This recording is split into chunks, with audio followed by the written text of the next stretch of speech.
নমস্কার বন্ধুরা, আমি সুদীপ্ত ভট্টাচার্য আজ আবার হাজির হয়েছি আপনাদের সামনে একটি নতুন ব্লগ নিয়ে। আজ আমরা উপস্থিত হয়েছি বীরভূম জেলার বোলপুর থানার অন্তর্গত রসুলপুর গ্রামের সবুজে ঘেরা এক পিকনিক স্পট সবুজ বন। আসুন আমরা জেনে নিই কীভাবে এই সবুজ বনে আসব, কী দেখব এখানে এবং কিভাবে এখানে পিকনিক করব তার সম্বন্ধে অনেক খুঁটিনাটি। চলুন শুরু করি আজকের নতুন ব্লগ সবুজ বন ভ্রমণ।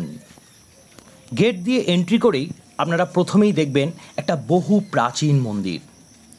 এই মন্দিরটি বড়শিমুলিয়ার অন্তর্গত চরিপুর নিবাসী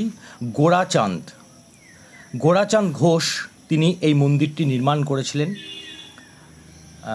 পরবর্তীকালে এই এলাকাটি আব্দুল সেলিম তিনি এই সবুজ বন তৈরি করেছেন।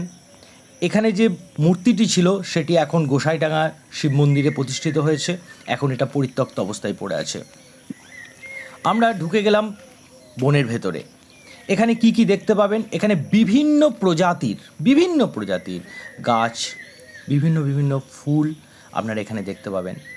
এখানে আপনারা যদি হাতে সময় নিয়ে আসেন, এখানটাতে থাকার খাওয়ার সুব্যবস্থা আছে এবং যারা নতুন রিলস তৈরি করছেন, যারা ব্লগ তৈরি করছেন, তাদের জন্য এটা একটা স্বর্গের রাজ্য। এখানে আপনারা শুনতে পাবেন বিভিন্ন পাখির আওয়াজ এবং এখানে বিভিন্ন প্রজাতির পাখি এখানে দেখা যায়। এত সুন্দর একটা গ্রাম, সেই গ্রামের মধ্যে একটা বিস্তীর্ণ এলাকা জুড়ে এই সবুজ বাগানটি। এখানে আপনারা এসে মনের মতন করে আপনারা উপভোগ করতে পারবেন এবং এখানে থেকে আপনারা যে আনন্দটা পাবেন সেটা হয়তো আপনার কোনো স্বপ্নের জায়গায় গিয়ে সেই আনন্দটা পাবেন না, কারণ এই জায়গাটি সম্পূর্ণ প্রাকৃতিক পরিবেশের উপর তৈরি। এখানে আপনাকে কেউই ডিস্টার্ব করার জন্য নেই। আপনি নিজের মতন নিজেরভাবে এখানে ঘোরাফেরা করতে পারেন। এখানে ঢোকার সময় এন্ট্রি ফি মাত্র 30 টাকা। আপনি যদি পিকনিক করতে আসেন, বড় গাড়ি নিয়ে আসেন বা বাস নিয়ে আসেন, তার চার্জ আলাদা। এবং পিকনিক স্পটের আমরা যখন এখান থেকে বাইরে যাব দেখাবো পিকনিক করার স্থানটি।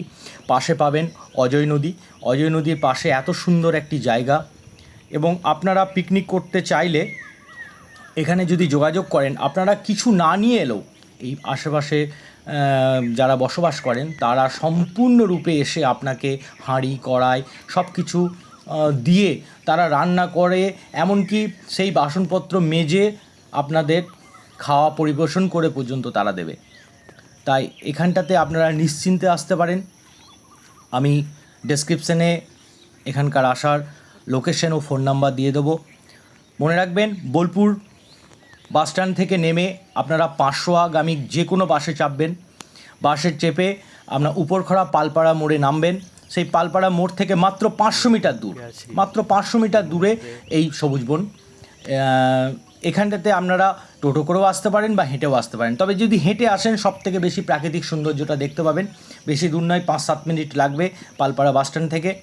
আর বাইকে এলেও নিমতলা হয়ে 500 হয়ে আপনারা এদিকে ঢুকতে পারেন। বোলপুর থেকে দূরত্ব মাত্র 8 কিলোমিটার। এই দেখুন, এই জায়গাটি হচ্ছে পিকনিক করার স্থান, ঠিক তার গেটটার বাইরে। আপনারা চলে আসুন, দেখুন কত আনন্দ উপভোগ করতে পারেন, এখানে এসে দেখে যান।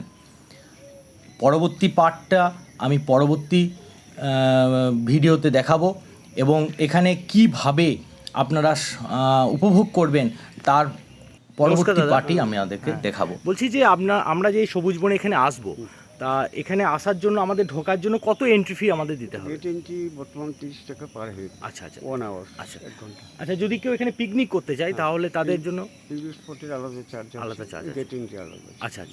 আচ্ছা, এটা কত সালে প্রতিষ্ঠিত হয়েছিল? এটা 2005 থেকে 2006 থেকে শুরু চালু হয়েছে। আচ্ছা, আমি একটা জিজ্ঞাসা করছি যে যিনি প্রতিষ্ঠা করেছিলেন তার নামটা কি? আব্দুল সেলিম, এই গ্রামেই বাড়ি। আচ্ছা, এখানেই বাড়ি। ওনার সন্তানরা এখন এখানে থাকেন তো? আচ্ছা, ঠিক আছে, ধন্যবাদ দাদা। আপনার নামটা কি? আমার নাম ভগীরথ রায়। আচ্ছা। এই পাশে গ্রাম বাড়ি। আচ্ছা, ঠিক আছে। আমি এখানে 2005 থেকে আছি। ধন্যবাদ দাদা।